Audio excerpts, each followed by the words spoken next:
Bonjour à toutes et à tous. La santé, ça commence vraiment au niveau le plus fondamental, au cœur de nos cellules. Pourtant, il y a un chiffre assez fou qui ressort de nos recherches. Près de 95% des gens, ils ignoreraient des aspects vraiment cruciaux de leur propre santé cellulaire. C'est énorme, non? Alors aujourd'hui, on va explorer justement ça, cette zone d'ombre. On va se pencher sur un équilibre fondamental qui est souvent déséquilibré. Le fameux ratio entre oméga 6 et oméga 3.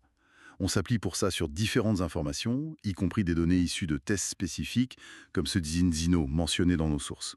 Notre objectif, c'est quoi? C'est de clarifier pourquoi cet équilibre interne est si important, et surtout pourquoi il est si souvent perturbé dans nos vies modernes. Et qu'est-ce que ça implique en fait?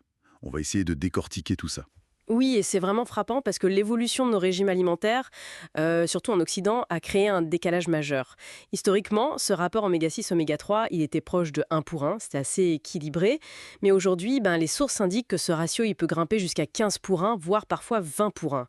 C'est un changement radical, quoi. Alors juste pour qu'on soit clair, oméga 6, oméga 3, ce sont des acides gras essentiels, c'est ça? Exactement. Essentiel, ça veut dire que notre corps, il ne sait pas les fabriquer lui-même. Donc on doit les trouver dans ce qu'on mange, quoi. Voilà.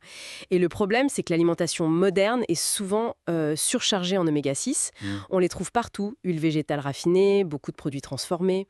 Oui. Et en parallèle, elle est souvent assez pauvre en oméga 3, qu'on trouve principalement dans les poissons gras, certaines graines comme le lin, la chia. D'accord. Et ce déséquilibre, alors quelles conséquences ça a sur nos cellules?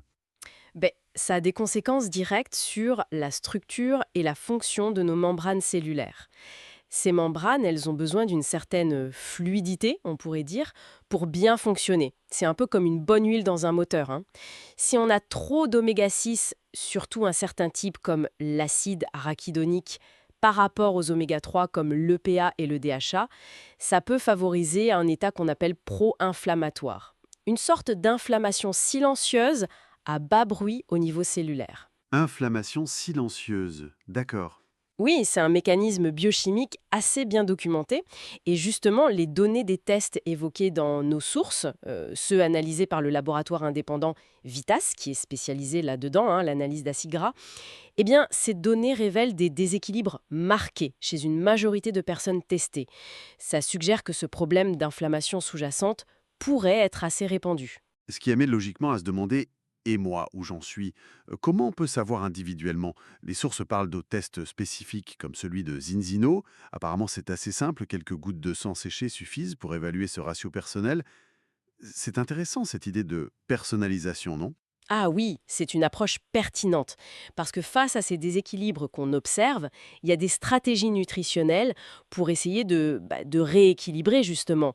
Par exemple, le concept derrière des produits comme l'huile Balance Oil, qu'on a vu dans nos lectures, l'idée c'est de combiner des oméga 3 marins, riches en EPA et DHA, Oui. avec des polyphénols qui viennent d'huile d'olive extra vierge. Et pourquoi cette combinaison? C'est quoi l'intérêt des polyphénols ici? Alors les polyphénols, ce sont de puissants antioxydants naturels.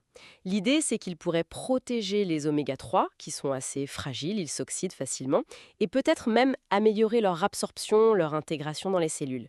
C'est une approche qui vise à rendre la supplémentation plus efficace pour aider à retrouver un équilibre plus physiologique, disons. D'accord, je vois.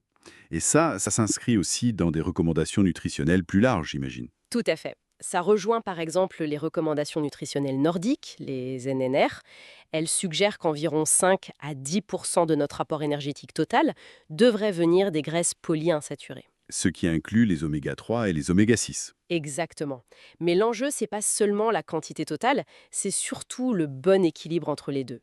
Et ça demande une vraie attention à la qualité de ce qu'on mange. Oui, ça nous ramène à l'importance générale de la nutrition, finalement. Absolument. Au-delà de ce ratio spécifique, c'est toute l'assiette qui compte. Choisir des aliments peu ou pas transformés, riches en nutriments protecteurs. On parle des fibres, des vitamines ou des minéraux, et bien sûr de ces fameux polyphénols qu'on trouve dans les fruits, les légumes, les bonnes huiles. Tout ça contribue à la santé cellulaire globale en fait. Donc, si on essaie de synthétiser un peu tout ça, le point de départ, c'est que la base de notre bien-être, ça se joue au niveau de nos cellules. C'est ça. Et l'équilibre entre oméga 6 et oméga 3 est un pilier vraiment important de cette santé cellulaire. Un pilier qui est souvent mis à mal par nos habitudes alimentaires modernes, on l'a vu. Exactement, et c'est ça qui est encourageant, c'est qu'il existe des moyens aujourd'hui pour évaluer sa propre situation, avec des analyses spécifiques. Et surtout, il y a des stratégies concrètes, nutritionnelles, pour agir sur cet équilibre, que ce soit par des changements dans l'assiette ou via une supplémentation bien ciblée et bien formulée. Oui, la possibilité d'agir est là. Et tout ça, ça m'amène à une réflexion un peu plus large, en fait. Si un aspect aussi fondamental que cet équilibre des acides gras est, comme le suggère ce chiffre de 95%, largement méconnu ou négligé par tant de monde, ben, quels autres mécanismes biochimiques essentiels à notre santé est-ce qu'on pourrait ignorer au quotidien, sans même s'en rendre compte? Et comment on pourrait cultiver une meilleure écoute, une meilleure conscience de ces processus internes, souvent silencieux? Voilà, c'est une question ouverte, une piste à explorer peut-être.